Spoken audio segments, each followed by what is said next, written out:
नमस्कार, आप देख रहे हैं विशेष। आपके साथ मैं हूं सईद अंसारी। दुनिया ने ऐसी महामारी कोरोना जैसी कभी नहीं देखी थी जैसी महामारी कोरोना लेकर आया है। दुनिया में 21 लाख से ज्यादा लोग इसके मरीज हैं। मरने वालों की संख्या हर घंटे हजारों में बढ़ जाती है, लेकिन कोरोना महामारी इतनी नहीं फैलती अगर चीन ने इसको छिपाया नहीं होता। जनवरी में ही 6 दिन तक चीन की लापरवाही कहिए या साजिश, उसने जिस तरह से कोरोना को छुपाया उसकी कीमत आज पूरी दुनिया चुका रही है।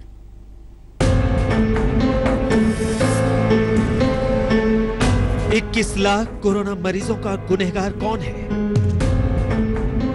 1,36,000 से ज्यादा मौत का दोषी कौन है? कई देशों में कम पड़ते कब्रिस्तानों का जिम्मेदार कौन है?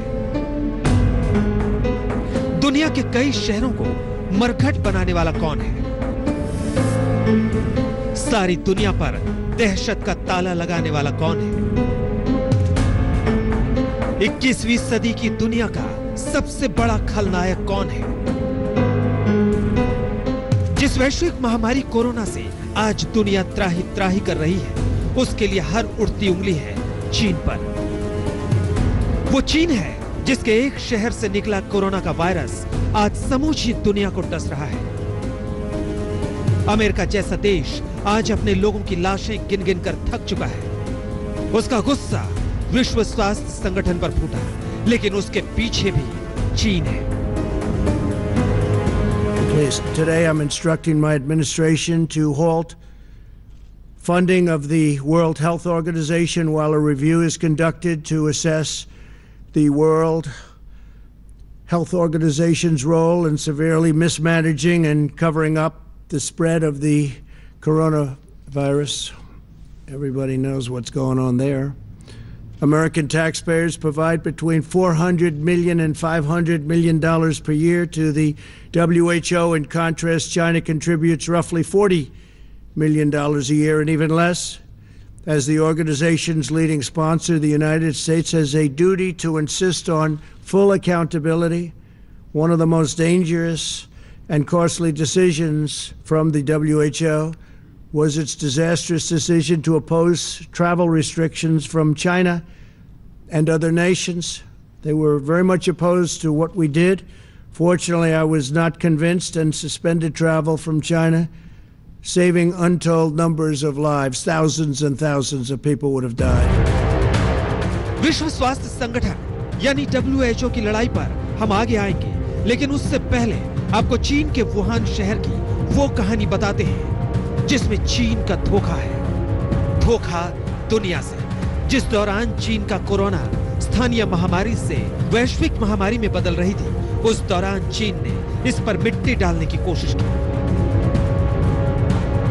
दुनिया को पता चल गया कि चीन का वुहान शहर ही कोरोना का एपिसेंटर है, लेकिन चीन ने 6 दिनों तक इस बीमारी को छुपा कर रखा।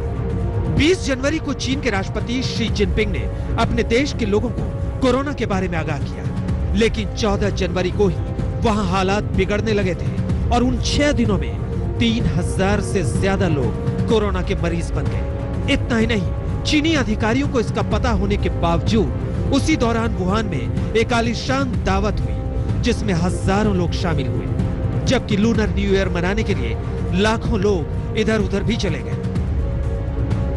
अगर 14 जनवरी को ही इसका पता चल जाता तो आज दुनिया में लाखों लोगों पर मौत गिद्ध बनकर नहीं मंडराती। इटली से लेकर फ्रांस और स्पेन तक तमाम देश अपने नागरिकों की लाशों पर बर्बादी का मंजर देख रहे हैं।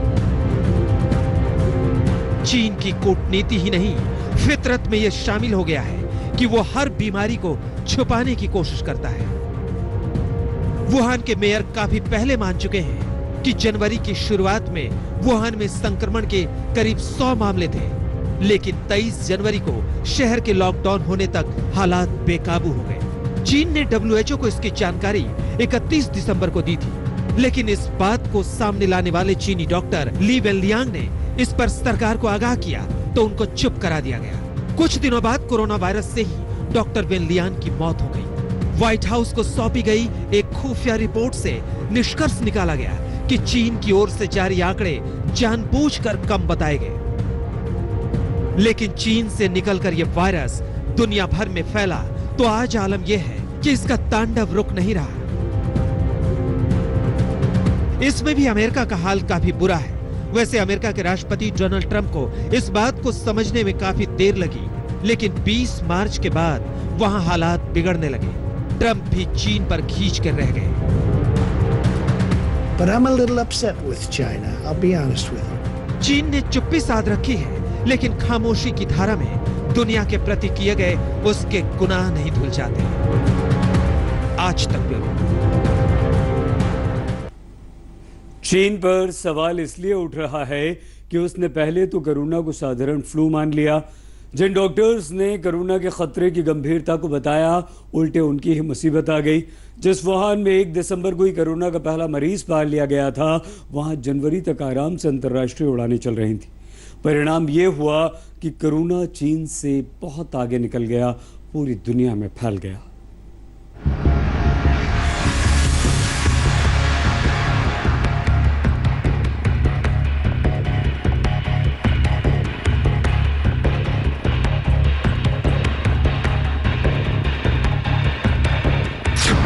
अमेरिका 28,554 मौत, इटली 21,645 मौत, स्पेन 19,120 मौत, फ्रांस 17,167 मौत, ब्रिटेन 12,868 मौत। दुनिया के इन तमाम शक्तिशाली देशों की छाती पर मौत का यह तांडव पूछ रहा है कि किसकी साजिश, किसकी बेवकूफी, किसके गुनाह की सजा भुगत रहे हैं वो लोग। कितना त्रासद होता है अपने ही लोगों की थमती सांसों को गिनना। Depuis le 1er mars, en additionnant les décès à l'hôpital et les décès survenus en établissements sociaux et médico-sociaux, nous déplorons donc un total de 15 529 décès dans notre pays en lien avec l'épidémie. चीन के इस Wuhan शहर से corona का वो संक्रमण फैला जो पूरी दुनिया को आज सोने नहीं दे रहा है। चीन में आधिकारिक रूप से मध्य दिसंबर में कोरोना का पहला केस आया, लेकिन इसको निमोनिया जैसी बीमारी कहकर टाल दिया गया। बाद में जब मरीजों की संख्या बढ़ती गई तो चीन में कहा गया कि यह बीमारी फूड मार्केट से आई है। ऊपर से शुरुआत में WHO ने भी कह दिया कि यह बीमारी इंसान से इंसान में नहीं फैलती। इस पर अमेरिका का आरोप है कि चीन ने इस वायरस को अपने यहाँ प्रयोगशाला में बनाया है। अमेरिका के राष्ट्रपति डोनाल्ड ट्रंप ने इस बात पर इस कोरोना वायरस का नाम चीनी वायरस रख दिया। It's racist. It's not racist at all, no, not at all. It comes from China. That's why. It comes from China. I want to be accurate. Wuhan में जब मामले बढ़ते गए तो चीन ने इसको दबाने की कोशिश की, लेकिन वुहान चीन का एक बड़ा औद्योगिक केंद्र है, जिसके कारण इंसान से इंसान में फैलने वाले कोरोना वायरस के फैलने की संभावना काफी बढ़ गई। वुहान के अंतर्राष्ट्रीय हवाई अड्डे पर सालाना करीब 2 करोड़ लोगों का आना जाना होता है, यानी हर महीने करीब 16.5 लाख लोग यहां से लंदन, पेरिस, दुबई समेत दुनिया के तमाम बड़े शहरों के लिए सीधी उड़ान सेवाएं हैं। दुनिया की 500 बड़ी कंपनियों में से 230 कंपनियों ने वुहान में निवेश कर रखा है। इनमें फ्रांस सबसे प्रमुख है। जब वुहान से निकलकर कोरोना का संक्रमण पूरी दुनिया को डसने लगा, तब मार्च में इस शहर का जायजा लेने राष्ट्रपति शी जिनपिंग पहुंचे थे। वैसे 23 फरवरी को राष्ट्रपति जिनपिंग ने कहा था, चीन बनने के बाद से यह महामारी सबसे तेजी से फैलने वाली, सबसे ज्यादा लोगों को संक्रमित करने वाली और नियंत्रण करने में सबसे मुश्किल पेश आने वाली है। इसके बावजूद चीन अपने आर्थिक और सामाजिक उद्देश्यों को पूरा करने की दिशा में भी काम करता रहेगा। चीन को अपने आर्थिक उद्देश्यों की पड़ी है, लेकिन दुनिया के सामने उसका एक वायरस यमराज बनकर आ खड़ा हुआ है। आज तक ब्यूरो। कोरोना चीन से निकला, लेकिन कोरोना ने सबसे ज्यादा कहर ढाया अमेरिका पर। इससे राष्ट्रपति ट्रंप की बेचैनी भी बढ़ती गई। ट्रंप ने WHO पर चीन के पक्ष में काम करने का आरोप लगाते हुए WHO की फंडिंग रोक दी, तो इसके पीछे कारण भी हैं। अगर आप चीन में कोरोना के बढ़ते प्रकोप और उस पर WHO की लीपापोती को देखें तो आपको हर बात खुद ब खुद साफ समझ में आ जाएगी।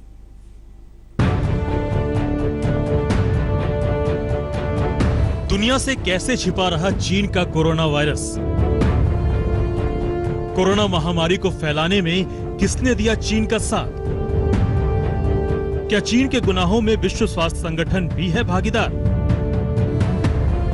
ये सवाल खुद विश्व स्वास्थ्य संगठन यानी WHO की हरकतों से उठ रहे हैं, जिस पर अमेरिका का आरोप है कि उसने चीन का पक्ष लेकर उसका बेड़ा गर्क कर दिया।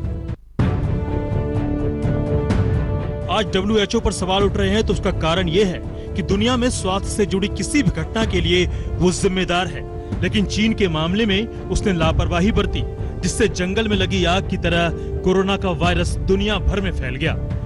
आप कोरोना वायरस के वैश्विक संक्रमण में WHO की लापरवाही की क्रोनोलॉजी समझिए।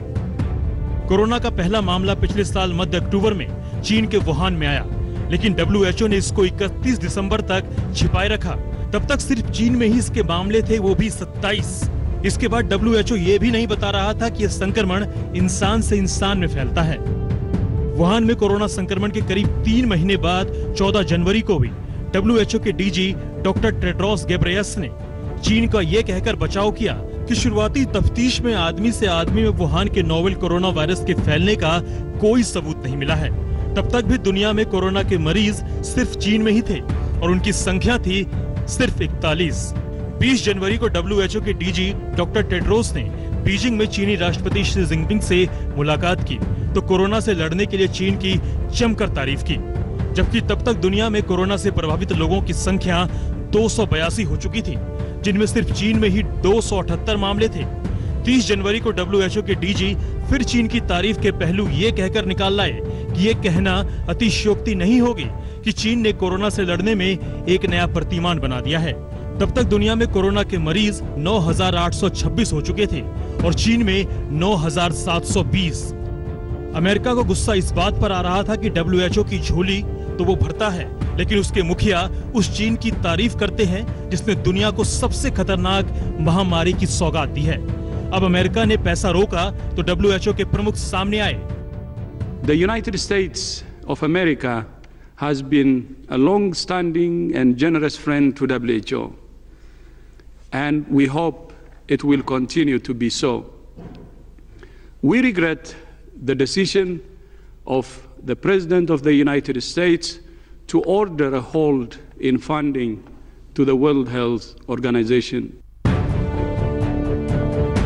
अब आप ये समझ लीजिए कि WHO को दाना पानी मिलता रहे, इसके लिए कौन देश कितनी मदद करता है। 2020 के लिए WHO को अमेरिका ने करीब 441 करोड़ रुपए दिए। दूसरे नंबर पर चीन ने 219 करोड़ रुपए, तीसरे नंबर पर जापान ने 156 करोड़ रुपए, चौथे नंबर पर जर्मनी ने 111 करोड़ और 5वें नंबर पर ब्रिटेन ने 83 करोड़ रुपए दिए। हालांकि अमेरिका में ये मांग उठ रही है कि चीन की सजा WHO को नहीं मिलनी चाहिए, खासकर ऐसे मौके पर। अगर अमेरिका का पैसा WHO को चलाने में निर्णायक है तो फिर उसके मुखिया डॉक्टर टेड्रोस का चीन की तरफ झुकाव क्यों है? डॉक्टर टेड्रोस ने 3 साल पहले WHO की कमान संभाली थी। टेड्रोस पहले ऐसे अफ्रीकी हैं जो इस पद पर पहुंचे हैं। ये भी कहा जाता है कि उनको WHO का महानिदेशक बनवाने में चीन की अहम भूमिका रही है। इस बार चीन से कोरोना निकला है। 18 साल पहले उसी चीन से सार्स नाम की भयंकर बीमारी निकली थी, जिसको चीन ने निमोनिया जैसा एक मर्ज बताया था, लेकिन तब WHO ने इसको महामारी घोषित कर दिया था। इस बार WHO की सुस्ती पर सवाल उठ रहे हैं। आज तक ब्यूरो। कोरोना की वजह से पूरी दुनिया अपनी जान बचाने में जुटी है, लेकिन चीन का मेडिकल कारोबार तेजी से फल फूल रहा है। कोरोना के कहर के बीच चीन के हेल्थ सेक्टर्स में आया उछाल बहुत सारे सवाल खड़े कर रहा है। क्या चीन ने कोरोना का वायरस इसलिए तैयार किया कि दुनिया भर में वो हेल्थ और मेडिकल सेक्टर में अपने उत्पाद भारी दामों पर बेच सके? भारत ही नहीं, यूरोप के भी बाजारों में कोरोना से सुरक्षा पहुंचाने वाले उपकरण, मास्क और PPE किट की सप्लाई में चीन की उन कंपनियों का बड़ा हिस्सा है जो वुहान में लॉकडाउन के बावजूद शंघाई और बीजिंग से अपना कारोबार कर रही थी। बाजार पर नजर रखने वालों का मानना है कि चीन में मास्क और PPE किट बनाने वाली कई नई कंपनियां अक्टूबर-नवंबर में बाजार में आईं और 3-4 महीनों में ही उन्हें अरबों का ऑर्डर मिल गया। इस दलील पर मुहर लगाने वाले ये मानते हैं कि कोविड-19 को लेकर चीन ने दुनिया को न सिर्फ अंधेरे में रखा, बल्कि इसको मुनाफे का धंधा बना दिया। आज तक ब्यूरो। विशेष में आज के लिए बस इतना ही। देश और दुनिया की हर अहम खबर के लिए आप देखते रहिए आज तक। नमस्कार, मैं हूं अंजना ओम कश्यप। हमें उम्मीद है ये वीडियो आपको पसंद आया होगा। लेटेस्ट खबरों के लिए यूं ही देखते रहिए आज तक और इस वीडियो के पसंद आने पर लाइक, शेयर एंड सब्सक्राइब करना ना भूलें।